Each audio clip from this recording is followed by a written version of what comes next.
So, I was reading an article by Colin Henninger on CBS Sports where he talks about Steph Curry's incredible 2016 MVP run, but also how this season Steph may be playing better than he ever has.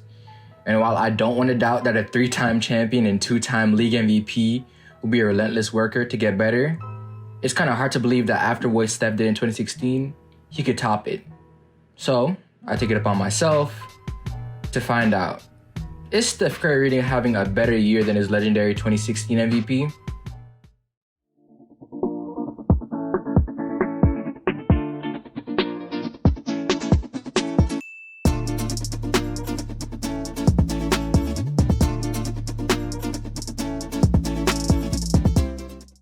Now, before we get started, hi, I'm FLB.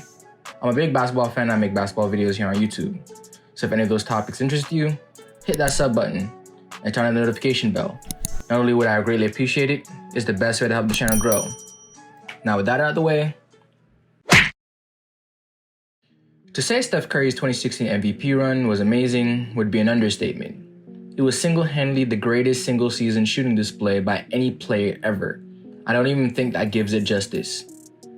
Steph Curry in 2016 put up 30.1 points, 5.4 rebounds, 6.7 assists, 2.1 steals on 50.4% shooting and 45.4% from 3 on 11.2 attempts, and 90% from the free throw line, all in just 34.2 minutes a game, sitting out about 14 fourth quarters completely, and for games that weren't complete blowouts, he'd only be in the fourth quarter at 5 minutes the most. The only player to make over 400 threes in a season, and the single greatest 50-40-90 season ever, the only unanimous MVP. And that last part may be controversial, but still true. So, after saying all that, how could he top it? Because after telling you those numbers, it seems kind of impossible that he's doing anything close to that. But the numbers this year aren't that far off, because Steph Curry this year is averaging 29 points, 5.3 rebounds, 6.2 assists, 1.4 steals, on 47.5% shooting and 40% from 3 on 11.4 attempts and 93% from the free throw line. Now the numbers don't pop as much as the 2016, but they're still incredibly close. And considering the circumstances that he's doing this under, it's incredible. In 2016, the Golden State Warriors were the new juggernaut of the NBA. Fresh off what felt like a very anticlimactic end to the NBA Finals that they won the season before, since 2 of the Cavs' 3 All-Stars were out, and the series still went to an incredibly close 6 games against what essentially was LeBron James and the G League team. So, coming to the season, there was some incredible pressure on the Golden State Warriors, from everyone outside to prove that they deserved that ring, and pressure on themselves to show that they weren't just a one-off lucky team that just got an NBA championship. And boy, did they prove that right, as Steph Curry opened the season with a 40-point bomb on the Pelicans, and you know the story from there. 24 straight wins to open the season, a league record 73 games, a unanimous MVP for Steph, but he didn't do it alone. At the 2-guard spot, he had probably one of the league's best perimeter defenders and his fellow splash brother in Klay Thompson, and at the power forward spot, he had one of the best point forwards in the league and probably what was the best defender at the time in the NBA in Draymond Green. And then a plethora of well-placed role players that filled out every single gap to create the greatest non-super team of all time. And his roster this year is a far cry from that one. Now coming to the season, fans and analysts alike didn't know what they were going to get out of the Golden State Warriors. They knew they'd get all-NBA type play from Steph, but what were the pieces around him? Since Klay Thompson was already ruled out for the season with a torn Achilles, and Draymond Green was already slated to miss time before the season even started, this was essentially Steph's version of LeBron's 2007 Cavs.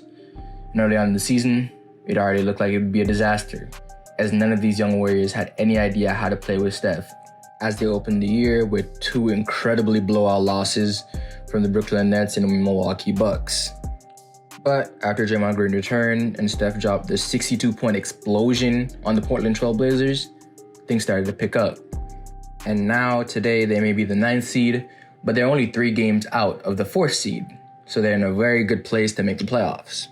So, as you can see, the circumstances which Steph is putting up these historic numbers is almost a complete flip.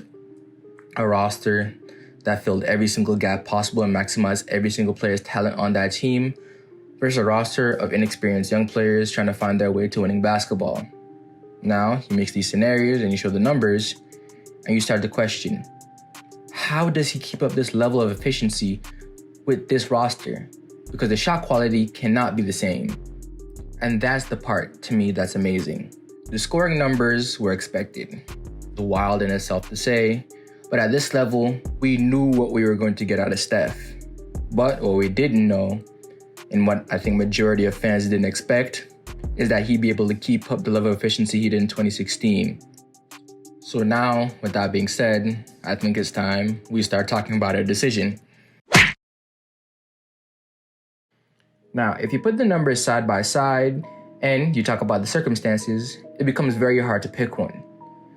Until you start to take a look at the advanced numbers, and that's when things start to pull away. Steph's 2016 year completely outclasses this year in every single advanced stat possible. From value over replacement player to box plus minus, from his true shooting percentage to the PER, it isn't even a competition.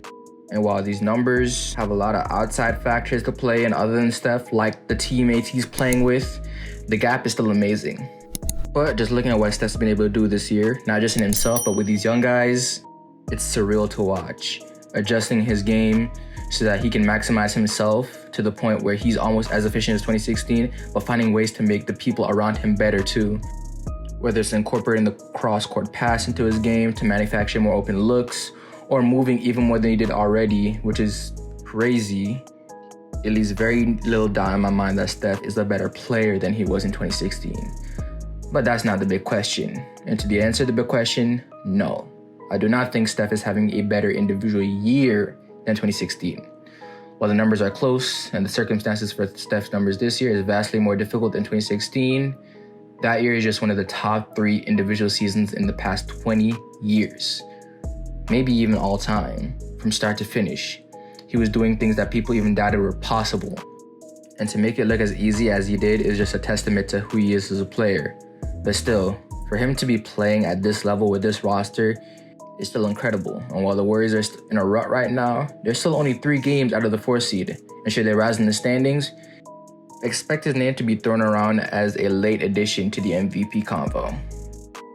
But that's all I have for you guys today. If you enjoyed the video, let me know what you think in the comment section. Don't forget to like the video and subscribe and hit the notification bell.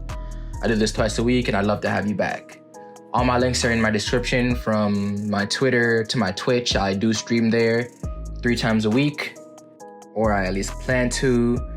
So with all that being said, this has been FLB. That's my time.